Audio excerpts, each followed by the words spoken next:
দর্শক, গতকাল অর্থাৎ ২রা এপ্রিল ২০২৫ মঙ্গলবার আমরা ৪ বন্ধু গিয়েছিলাম ওরাকান্দি ঠাকুরবাড়ি। ঈদের ছুটিতে ঘুরতে গিয়েছিলাম। আমরা বরিশাল থেকে প্রায় ১১০ কিলোমিটার অতিক্রম করে মোটর সাইকেল যোগে গিয়েছিলাম।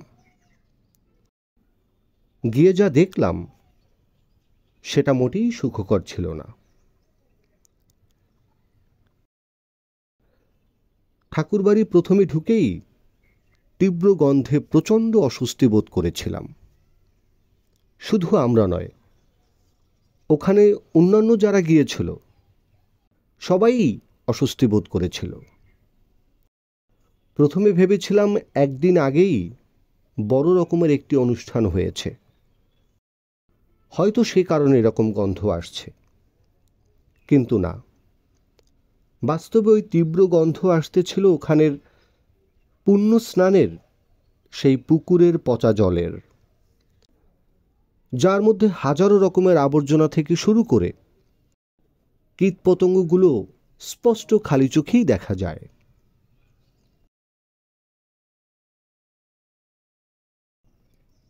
আপনারা দেখতে পাচ্ছেন জলের উপরের অংশে কী রকমের আবর্জনা রয়েছে। দেখতে পাচ্ছেন কীটপতঙ্গগুলো।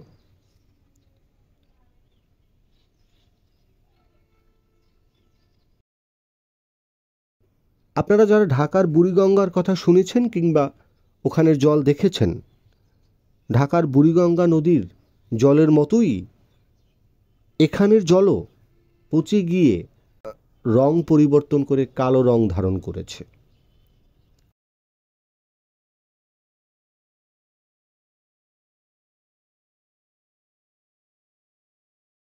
কিন্তু তা সত্ত্বেও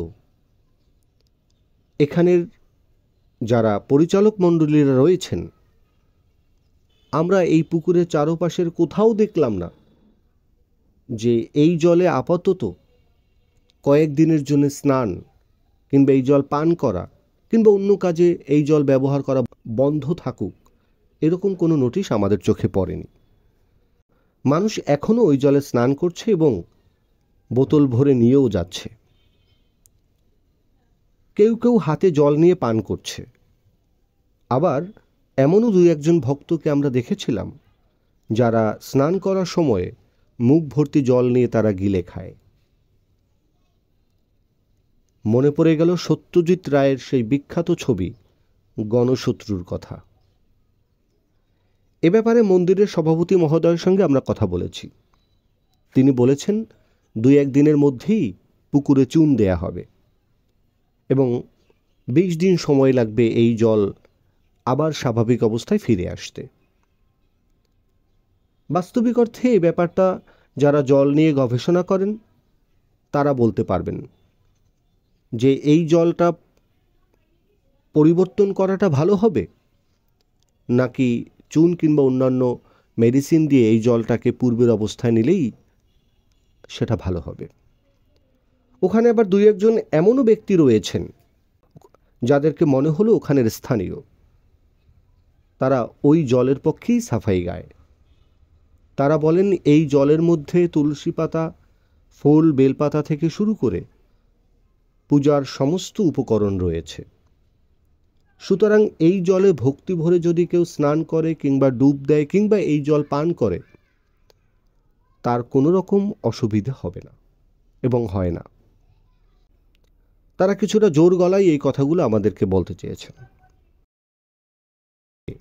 কিছুটা আতঙ্কিত হয়ে অন্য কারোর সঙ্গে আর কথা না বাড়িয়ে আমরা ফিরে এসেছি। হয়তো ব্যস্ততায় ভুলেও যাব ওই দুর্গন্ধের স্মৃতি। হয়তোবা ২০ দিন পরে ওই জল ভালোও হবে কিংবা স্বাভাবিক অবস্থায় আসবে। কিন্তু এই ২০ দিনে যা হচ্ছে, এই যে মানুষগুলো এখন স্নান করছে, জল পান করছে কিংবা অন্য কাজের জন্য জল নিয়ে যাচ্ছে, তাদের কিছু হলে সেই দায় কে নেবে? কর্তৃপক্ষের এই অবহেলা, মানুষের এই ভক্তি শ্রদ্ধা নিয়ে তামাশা করা, এটা বন্ধ হোক। প্রত্যাশা থাকলেও ওই পুকুরের জল পরিবর্তন করা হবে। প্রয়োজনে পুকুরটি খননসহ অন্যান্য সংস্কারও করা হবে। তবে যতদিন তা না করা হয় ততদিনে ওই পুণ্য স্নানের পুকুরে স্নান করা কিংবা জল পান করা বন্ধ থাকুক। ধর্মটা অবশ্যই আদর্শিক জায়গায় থাকুক। দায়িত্বপ্রাপ্ত ব্যক্তিগণ মানুষের আবেগ অনুভূতিকে নেতিবাচকভাবে ব্যবহার না করুক এবং ভক্তদের ভক্তি সঠিকভাবে সম্মানের সঙ্গে এবং শ্রদ্ধার সঙ্গে মূল্যায়ন পাক। দর্শক, কাউকে আঘাত করার কিংবা অসম্মান করার কোনো অভিপ্রায় আমার নাই। এই ভিডিওতে যদি কেউ আঘাত পেয়ে থাকেন কিংবা অসম্মানিত হয়ে থাকেন, সেজন্য আমি আপনাদের কাছে ক্ষমা চাচ্ছি। সবাই ভালো থাকবেন, সুস্থ থাকবেন। ধন্যবাদ সবাইকে।